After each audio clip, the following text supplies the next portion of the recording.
was enjoying my career as a sales manager. And then my 25-year-old sister killed herself.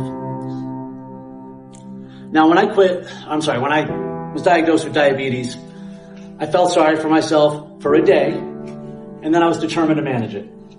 And so I quit drinking. But now when my sister died, I started drinking, and nothing bad happened. So I kept drinking, and I kept drinking, and I kept drinking. And all of a sudden, something that wasn't part of my life anymore had become all of my life. And I spent the next several years as a highly functional alcoholic. And I mean highly. My career flourished during this time. I didn't go to jail. I didn't go to hospitals. I didn't lose my car. I didn't lose my house. I had relationships. I wasn't an everyday drinker. I didn't get drunk every time I drank, and bad things didn't happen every time I drank, or every time I did. But it was easy for me to hide and to lie to myself about the selfish choices, the destructive behavior, and the immense power that alcohol had over me. Now, I justified my actions through this victim mindset that I had been cultivating all these years. I thought I was gritty and resilient. What I really was fearful and resentful.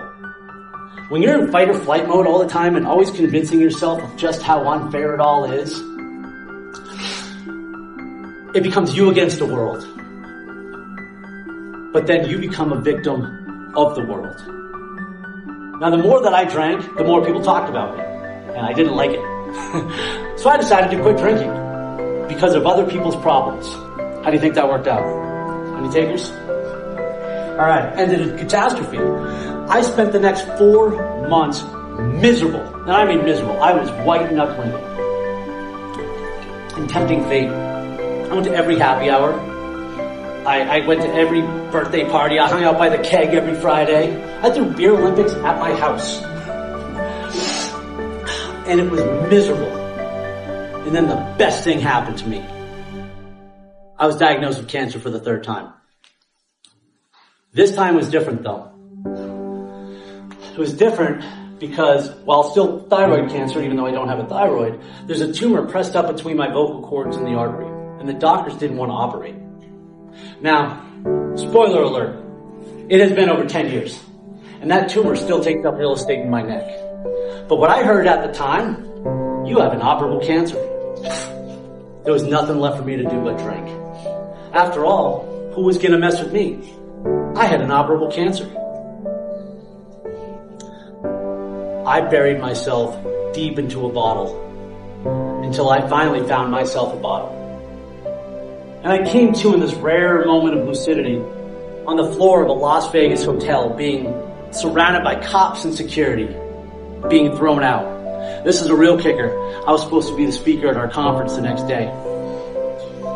They told me I was in a fight. Apparently I tried to have sex with a hooker in a broom closet while my girlfriend slept down the hall. Now I had to wake her up and spin some nonsense about why we were getting thrown out. And it took several hours for us to be able to find a place to sleep. It ain't like you see in the movies, alright? They do not let you just sleep anywhere. They will wake you up. It was horrible. And when my head finally hit the pillow that night, I said out loud, I don't want to live this way anymore. Now I tell that story in all its glory for 2 reasons. One, nobody's going to care about who I am now if I'm not brutally honest about who I was.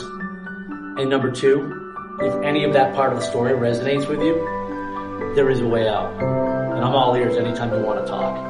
Because I flew home the next day and I started a program of recovery. And I just celebrated 10 years in July.